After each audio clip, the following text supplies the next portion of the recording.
அனைவருக்கும் வணக்கம். இன்னைக்கு நம்ம இந்த வீடியோல எலும்பு மூட்டு தேய்மானம் இருப்பவர்களுக்கு மாடரேட் பெயின் ஸ்டேஜில் இருந்தீங்க அப்படின்னீங்கன்னா அவர்களுக்கும் ரொம்ப சிவியர் பெயின் ஸ்டேஜ் இருக்கிறவங்களுக்கும் என்ன மாதிரியான மருத்துவங்கள்லாம் இயன்முறை மருத்துவம் இன்னைக்கு பயன்படுத்தப்படுது, என்ன காரணத்துக்காக உங்களுக்கு இதெல்லாம் செய்கிறாங்க அப்படின்றத நீங்கள் தெரிஞ்சுக்கலாம். பொதுவாக இன்னைக்கு முழங்கால் மூட்டு தேய்மானம் ஆரம்பிக்கும் பொழுது அங்கே கார்டிலேஜ் டேமேஜ் தான் முதல்ல சிவியராக பெயின் வரும். அப்போ பெயின் நம்மளுக்கு ஒரு ₹1 நாணயம் சைஸுக்கு இருந்துச்சு அப்படின்னீங்கன்னா உங்களுக்கு போன உடனேயே அல்ட்ராசவுண்ட் தெரப்பின்னு சொல்லிட்டு ஒரு டிவைஸ் வச்சுருக்கிறாங்க. அதுதான் நம்மளுக்கு பயன்படுத்துவோம். அதற்கப்புறம் அவங்க சொல்லக்கூடிய அறிவுரைகளை ஃபாலோ பண்ணுனா போதும், நீங்கள் மறுபடியும் வலி வராமல் பார்த்துக்கரலாம். ஓகே, அடுத்து இந்த பெயின் கொஞ்சம் அதிகமாக இருக்குது. மூட்டு பகுதியில் உள்பக்கம் வெளிப்பக்கம் அந்த பெட்டர்ன் சொல்லக்கூடிய எலும்பு பகுதி காலம் மடக்குனா நீட்டினா ரொம்ப நேரம் நின்னா உங்களுடைய ஆக்டிவிட்டீஸில் எல்லாம் பாதிப்பாகுது அப்படின்னீங்கன்னா அப்போ நம்மளுக்கு ட்ரீட்மெண்ட் நம்மளுக்கு ஹீட் தெரப்பி ப்ளஸ் மசில் ரிலாக்ஸேஷனுக்கும் நம்மளுக்கு இங்கே ட்ரீட்மெண்ட் கொடுப்பாங்க. பொதுவாக ஹீட் தெரப்பி நம்மளுக்கு ஏற்கனவே நம்ம ஒரு வீடியோவில் சொல்லியிருக்கோம். அதில் சொல்கிற மாதிரி உங்களுக்கு ஷார்ட் வேவ் டயத்தெர்மி, மேக்ஸ் தெரப்பி இது ரெண்டு தான் நம்ம அதிகமாக இன்றைக்கி பயன்படுத்துகிறாங்க. இரண்டுமே உங்களுடைய மூட்டு பகுதியில் இருக்கக்கூடிய மூட்டு திரவத்தை மறுபடியும் பழைய கண்டிஷனுக்கு கொண்டு வரும். அந்த மூட்டை சுற்றி இருக்கக்கூடிய எல்லா சாஃப்ட் டிஷ்யூ ஸ்ட்ரக்சர்ஸை மறுபடியும் பழைய எலாஸ்டிசிட்டி பொசிஷனுக்கு கொண்டு வரும். அது மட்டும் இல்லை, இங்கே இரத்த ஓட்டம் அதிகமாகும் பட்சத்தில் உங்களுடைய மூட்டு பகுதியில் இருக்கக்கூடிய அந்த மூட்டில் கார்டிலேஜ் டேமேஜ் ஆனது மறுபடியும் குறைவதற்கான வாய்ப்புகளும் இருக்கும்.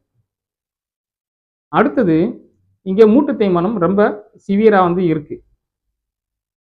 இப்போ சிவியராக இருக்குது அப்படின்னீங்கன்னா நான் இப்போ சொன்ன இந்த ட்ரீட்மெண்ட்லாம் முடிச்சுட்டு உங்களுக்கு வேறு சில விஷயங்களை ஃபாலோ பண்ண சொல்லுவாங்க.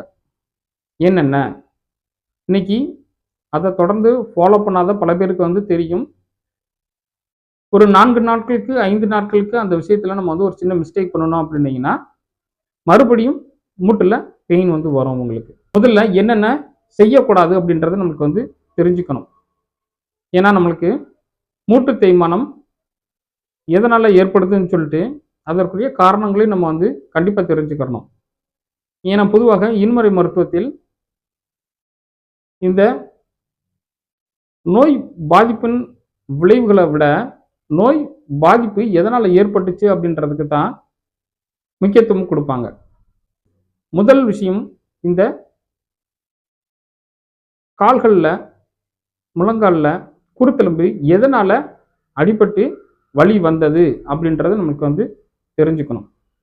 உங்களை கம்ப்ளீட்டாக ஒரு அசஸ்மெண்ட் பண்ணும் பொழுதே அவங்க இதெல்லாம் எதனால் வருதுன்னு உங்களுக்கு சொல்லியிருப்பாங்க. அப்போ நம்ம என்னென்ன செய்யக்கூடாது அப்படின்றது தெரிஞ்சு. ஸோ பொதுவாக ரொம்ப நேரம் நிற்கக்கூடாது, குத்த வச்சு உட்காரத அவாய்ட் பண்ணிக்கிறணும், சம்மணங்கால் போடுறத அவாய்ட் பண்ணிக்கணும், அடிக்கடி மாடி பிடிக்கிறத அவாய்ட் பண்ணணும், முழங்கால் போடக்கூடாது. இது இனிமேல் வாழ்நாள் ஃபுல்லாக செய்யக்கூடாதா அப்படின்ற ஒரு கேள்வி எல்லாத்துக்குமே இருக்கும். கண்டிப்பாக குத்த வச்சு உட்காரதும் சம்மணங்கால் போடுறதும் முழங்கால் போடுறதும் மறுபடியும் மூட்டு தேய்மானத்தை அதிகப்படுத்தக்கூடிய வாய்ப்புகள் இருந்துச்சு அப்படின்னீங்கன்னா நீங்கள் கண்டிப்பாக இதை அவாய்ட் பண்ணிடணும். வேறு வழியே கிடையாது. மற்றபடி நீங்கள் மறுபடியும் உங்களுடைய நடைப்பயிற்சி இருந்தீங்கன்னா நடைப்பயிற்சி செய்து கொண்டு இருந்தீங்கன்னா அதை தொடரலாம். வேறு ஏதாவது சைக்கிள் ஓட்டுற பழக்கம் இருந்துச்சுன்னா தினமும் அதை செய்யலாம். மாடிப்படி ஏறலாம். பெயின் அதிகமாக அளவுக்கு நீங்கள் ரொம்ப நேரம் நின்றும் வேலை பார்க்கலாம். அதற்கடுத்து நம்மளுக்கு நீ ஜாயிண்டில் ஏதாவது பாதிப்பு ஏற்பட்டு சத்தம் கேட்க ஆரம்பிச்சிருச்சு அப்படின்னீங்கன்னா கண்டிப்பாக நீக்கு ஒரு சப்போர்ட் தேவை. இந்த மூட்டு பகுதிக்கு ஒரு இறுக்கமாக பிடிச்சு வச்சிருக்கக்கூடிய ஒரு சப்போர்ட் கண்டிப்பாக தேவைப்படும். அந்த மாதிரி நபர்களுக்கு நீ கேப் அல்லது கிரப் பேண்டேஜ் நம்ம வந்து பயன்படுத்தலாம். இன்னைக்கு நீ கேப் வந்து பார்த்தீங்கன்னா ஆன்லைனில் வெரைட்டிஸ் வந்து அவ்வளோ வந்து இருக்குது. அதில் மெட்டல் ஃப்ரேமோட வந்து வருது. வெறும் எலாஸ்டிசிட்டி கிளாத் மட்டுமே வந்து இருக்கிற மாதிரியான டைப் வந்து இருக்குது. அதுலேயே நீ ஜாயிண்ட்டை எவ்வளோ வந்து மடக்கலாம் நீட்டலாம்னு சொல்லிட்டு நீ ஜாயிண்டோடைய ரேஞ்சை வந்து கண்ட்ரோல் பண்ணுற அளவுக்கு வந்து டிவைஸ் வந்து இருக்குது. ஸோ இந்த மாதிரி நீக்கு வந்து ஒரு எக்ஸ்டர்னல் சப்போர்ட் நம்ம வந்து அதை கொடுத்துட்டோம் அப்படின்னா நம்ம ரொம்ப நேரம் நிற்கும் போது நம்மளுடைய மூட்டை சுற்றி ஒரு பாதுகாப்பாக இது வந்து இருக்கும். அப்படி பயன்படுத்தும் பொழுது உங்களுக்கு மூட்டு தேய்மானம் ஏற்படுவதும் மிக மிக குறைவாக வந்து இருக்கும். ரைட். ஸோ அதுக்கப்புறம் நம்மளுக்கு இங்கே இவர்களுக்கு என்ன சின்ன சின்ன மிஸ்டேக்லாம் வந்து பண்ணுனாங்க அப்படின்னு சொல்லி வந்து அசஸ்மெண்ட்டில் சொல்லியிருப்பாங்க இல்லையா? அப்போ அந்த மிஸ்டேக்கில் நம்ம வந்து அன்றாடம் சில உடல் சார்ந்த அந்த பொசிஷனை நம்ம வந்து கரெக்டாக செஞ்சுருக்க மாட்டோம். நம்மளுடைய பாடி போஸ்டர் நிறையாவே நம்ம வந்து தப்பு பண்ணியிருப்போம்.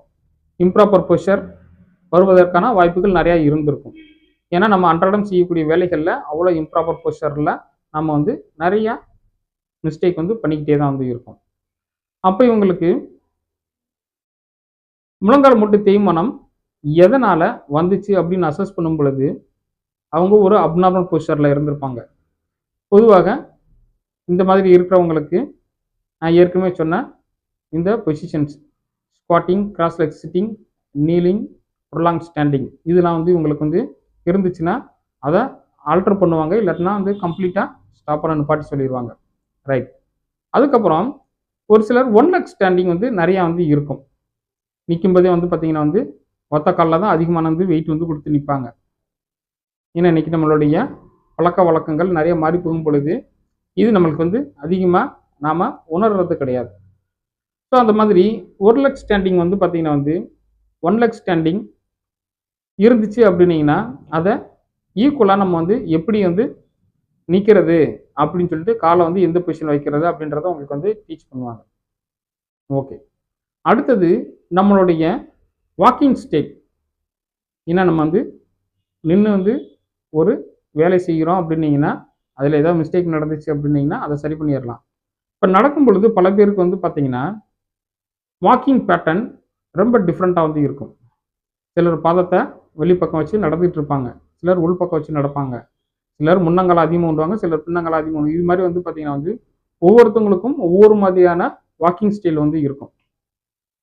ஒன்றுமே வேண்டாம், நம்ம வந்து தொடர்ந்து 3 அல்லது 6 மாதங்களுக்கு மேல் பயன்படுத்தப்பட்ட நம்மளுடைய செப்பலையோ அல்லது ஷூவையோ எடுத்து வந்து பார்த்தீங்கன்னா தெரியும். ஏதோ ஒரு பக்கம் அதிகமாக தெரிஞ்சிருக்கும், இல்லாட்டி குதிங்கால் பக்கம் அதிகமாக தெரிஞ்சிருக்கும், இல்லாட்டி முன்ன பக்கம் வந்து தெரிஞ்சிருக்கும். ஸோ இந்த மாதிரி நம்மளுடைய அன்றாடம் பயன்படுத்தக்கூடிய காலணிகளையும் வந்து பார்த்தா தெரியும் நம்ம வந்து ஏதோ மிஸ்டேக் பண்ணியிருக்கோமா இல்லையா அப்படின்றது. ரைட். ஸோ அப்போ உங்களுக்கு வாக்கிங் வந்து ஸ்டைல் வந்து எப்படி வந்து இருக்குன்றதை வந்து பார்த்துட்டு பாதத்தை எப்படி வந்து வைக்கணும், காலை வந்து குதிங்காலை எப்படி வந்து ஊண்டணும், திரும்பி அடுத்த காலை வந்து எப்படி எடுத்து வைக்கணும், இதெல்லாம் அவங்களுக்கு வந்து சொல்லி கொடுப்பாங்க. ரைட். ஸோ இப்போ வந்து வாக்கிங் பேட்டர்ன் வந்து இவங்களுக்கு மறுபடியும் இவங்களுடைய பழைய பொசிஷனுக்கு வந்து மறுபடியும் போவதற்கான எல்லா வேலையும் செய்வாங்க. ரைட். ஸோ இந்த வாக்கிங் ப்ராக்டிஸ் வந்து பார்த்தீங்கன்னா கண்ணாடி முன்னாடியோ அல்லது வீட்டில் இருக்கக்கூடிய இன்னொரு நபர்கள் முன்னாடியோ நம்ம வந்து ப்ராக்டிஸ் பண்ணுறது இன்னும் கொஞ்சம் பெட்டராக இருக்கும். ஸோ அப்போ நம்மளுக்கு வாக்கிங் பேட்டர்னும் நம்ம வந்து சரி பண்ணிட்டோம். ஓகே. ஸோ இப்போ நம்மளுக்கு இந்த ஸ்டேஜில் நம்மளுக்கு மறுபடியும் திரும்பி வந்து வலி வருமா அப்படின்னு சொல்லி வந்து கேட்டிங்கன்னா வருவதற்குரிய வாய்ப்புகள் வந்து இருக்குது. ஏன்னா நாம் என்னென்ன வந்து செய்யக்கூடாதுன்னு தெரிஞ்சுக்கிட்டோம், என்னென்ன செய்யணும்னு தெரிஞ்சுக்கிட்டோம்.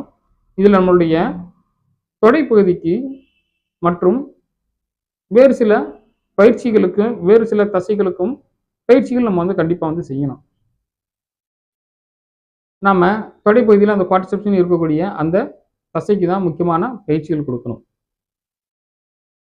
அதற்கும் நம்ம வந்து ஒரு 3 அல்லது 5 பயிற்சிகள் தினமும் செய்கிற பட்சத்தில் நமக்கு நம்மளுடைய அந்த தொடைப்பகுதியில் இருக்கக்கூடிய தசைகள் மறுபடியும் ஸ்ட்ரென்த் ஆகும். அதோட நம்மளுக்கு வலி மறுபடியும் வருவதற்கான வாய்ப்புகள் 0% ஆகிடும். இது எல்லா வயதினருக்கும் இது அப்ளிகபிள் தான். இவங்களுக்கு வந்து வரும், இவங்களுக்கு வராது அப்படின்றதெல்லாம் வந்து கிடையாது. மசில் எக்ஸசைஸும் நம்ம வந்து கரெக்டாக செய்கிற பட்சத்தில் நம்மளுக்கு மறுபடியும் வலி வராது. ஓகே, இதில் கடைசியாக மூட்டு தேய்மானம் ரொம்ப சிவியராக இருந்து கால் வந்து வளைஞ்சு போன கண்டிஷனில் இருக்கக்கூடியவங்களுக்கு என்ன மாதிரியான மருத்துவம் முறை மருத்துவத்தில் வந்து இருக்குது அப்படின்னு சொல்லி கேட்டிங்கன்னா, நான் ஏற்கனவே சொன்ன மாதிரி இந்த வலியை குறைப்பதற்கான மருத்துவம் நீ சப்போர்ட். அதோட இந்த கால் வந்து வளைஞ்சு போனதுக்கு அப்புறம் இந்த காலை வந்து ஒருவேளை பாதிப்புகள் மிக குறைவாக இருந்தால் இதை ஸ்ட்ரெயின்டன் பண்ணுறதுக்கு அல்லது மீண்டும் கால் அதிகமாக வளையாமல் இருப்பதற்கு கேலிப்பர்ஸ் வந்து பயன்படுத்துவாங்க.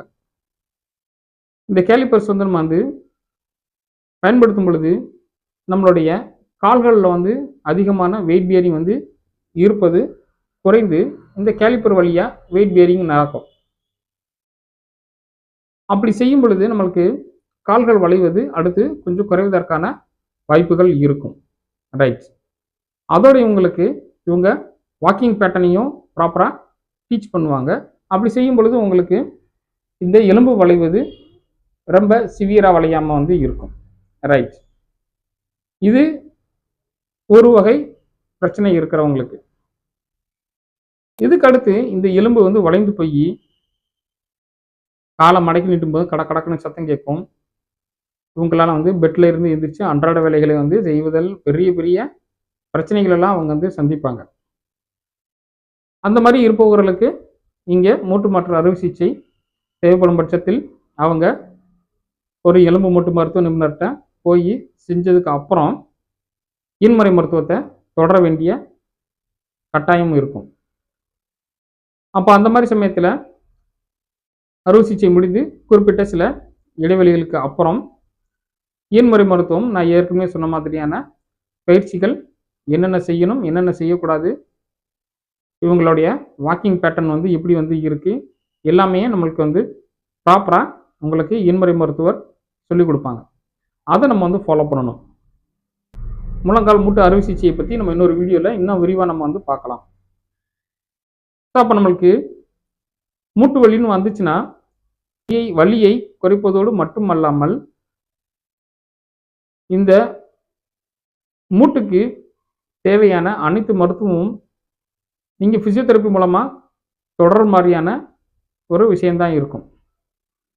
எல்லா இடத்துலையும் வலி வந்து குறைஞ்சிருச்சு அப்படின்னீங்கன்னா அதுக்கப்புறம் வலி மீண்டும் வராமல் இருப்பதற்கான விஷயங்கள் இங்கே இன்முறை மருத்துவத்தை நீங்கள் தொடரும் பொழுது கிடைக்கும். மீண்டும் வலி வராத வண்ணம் நம்ம என்னென்ன செய்யணும், என்னென்ன செய்யக்கூடாது அப்படின்றத உங்களுக்கு அவங்க டீச் பண்ணுவாங்க. இந்த இன்முறை மருத்துவம் உங்களுக்கு எல்லா வகையிலையும் உதவியாக வந்து இருக்கும். ஏன்னா நம்மளுக்கு நம்ம பண்ணக்கூடிய சின்ன சின்ன அப்நார்மல் ஆக்டிவிட்டிஸை நம்ம வந்து நிப்பாட்டிட்டோம். சைஸ்க்கு எக்ஸசைஸ் பண்ணி ஸ்ட்ரென்த் ஆக்கிட்டோம். அப்நார்மல் வெயிட் பேரிங்கும் இல்லை, அதையும் சரி பண்ணிட்டோம். நம்மளுடைய பாடி எஃபிஷியன்சி இம்ப்ரூவ் ஆகுது. ஸோ இந்த மாதிரி சமயத்தில் நம்மளுக்கு மீண்டும் வலி வருவதற்கான வாய்ப்புகள் என்ன இருக்குன்னு கேட்டிங்கன்னா ஒன்றுமே வந்து இல்லை. ஒருவேளை நாம் இந்த பயிற்சிகளை ஏதோ ஒரு காரணத்தினால திடீர்னு நிப்பாட்ட வேண்டிய சூழ்நிலை வந்துச்சு அப்படின்னீங்கன்னா மறுபடியும் வலிவதற்கான வாய்ப்புகள் இருக்கும். அந்த மாதிரி சமயங்களில் வலியை பொறுத்து உங்களுக்கு வீட்டிலேயே ஏதாவது செய்யணும்னா செஞ்சுக்கிறலாம், அல்லது இயன்முறை மருத்துவரை அப்ரோச் பண்ணி அவங்கள்ட்ட நீங்கள் ட்ரீட்மெண்ட் எடுத்துக்கலாம். மறுபடியும் திரும்பி பழைய அந்த எல்லா விஷயங்களையும் நம்ம வந்து செஞ்சுட்டோம் அப்படின்னீங்கன்னா மறுபடியும் வலி வராமல் நம்ம வந்து பார்த்துக்க முடியும். இந்த இயன்முறை மருத்துவத்தை நீங்கள் தொடர்ந்து செய்ய வேண்டியதாக வந்து இருக்கும். நீங்கள் கிளினிக் போய் இதை செய்யணும்னு அவசியம் வந்து கிடையாது. வீட்டிலேயே அன்றாடம் எளிமையாக உங்களுடைய இல்லத்திலேயே நீங்கள் இந்த விஷயத்தை வந்து ஃபாலோ பண்ணால் வந்து போதும். இந்த வீடியோவை தொடர்ந்து பார்த்ததுக்கு மிக்க நன்றி. மீண்டும் அடுத்த ஒரு வீடியோவில் உங்களை சந்திக்கிறேன். தேங்க்யூ ஃபார் வாட்சிங் வீடியோ. Thank you very much.